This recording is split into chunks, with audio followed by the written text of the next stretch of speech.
do you have for us in critical thinking? Well, I found an interesting article in the Financial Times, and it highlights 3 ways that commodity prices can move. And I thought I'd highlight all these 3 ways for you so you could think about why commodity prices might be moving. So the 3 ways are, the first is supply and demand. You know, this is typically the way we think about commodity prices moving, that we want to buy more copper or oil because we have a demand for it, or we use more cotton because we want more clothes, or whatever. So there's a demand increase, so prices go up. That makes sense. Or there's a demand or supply increase. You know, we produce too much corn, well, corn prices fall. So supply and demand is definitely a very typical analysis of commodity prices. But over the last few years, you know, commodity production has held pretty steady at 2 or 3%. So is that it? So supply and demand aren't equivalent to the price changes we've seen. You mean an increase in silver prices of over 200% is not because... In 2 weeks? In 2 weeks is not because we're suddenly using 200% more silver? That's right. I'm not using 200% more silver. I'm certainly not using 200% more gold. So that's definitely one factor that can't really explain the commodity prices. The second one is liquidity. And this isn't liquidity of the commodities, that's supply and demand. But this is liquidity of the money in the system. So if you think of the cash and credit that are available in the system, fiscal and monetary ability has been pushing that up for, 2 years now at least? So there's lots of money floating around. It's got to go somewhere. So that's definitely affecting the price going up. And then, of course, we saw the CME put limits on the speculation in the silver market, which brought it way back down. Right. But then the money has to go somewhere from there. That's right. So the money has to go somewhere. So you're absolutely right about that. So that's pushing commodity prices up.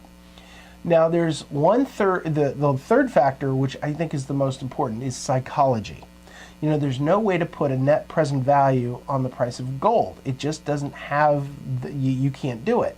So, and I know if you don't know what net present value is, basically there's no way to price gold based on its cash flow because there is no cash flow. And there is no significant demand because most of gold is simply coins or bullion or in some cases jewelry, but it's not demand like oil. Like, you know how much oil we need. You don't really need to use it. You don't need gold. You like it, but you don't like it. need It's pretty, but it's a pretty pet rock, as I've said before. So psychology is if you fear shortages of a commodity, in other words, you don't think there's going to be enough corn this year, you don't think there's going to be enough oil, well, prices go up. Or if you fear inflation, if you think prices of or paper money are going to fall, you buy raw materials or real hard assets, you buy gold and buy silver, which could explain a lot of the moves. On top of that, if you think if prices, to push prices down, you would fear surpluses. You'd think there's too much corn being produced or there's more oil produced than we thought and so on. So that would push prices down. And of course, if you thought there was a tightening policy either by the Federal Reserve or in credit tightening, and that would be the opposite of inflation. So that would be deflationary. And so that would say I'd want to be back into money and out of hard assets because in deflationary environments, they're not going to be very good. So in the psychology of the market, when you think about that the psychology of most of the commodities is really what drives the train on their price increases because the liquidity hasn't changed that much. The supply and demand of the commodities hasn't changed that much, but psychology certainly has. It can change in a heartbeat. Interesting. So commodity price moves are not about slower growth reducing demand or tighter credit, but about buyers worrying about both. Worrying about both. That's right. We worry about both, so the price moves. And so this becomes very difficult for a trader or a speculator in the commodities markets.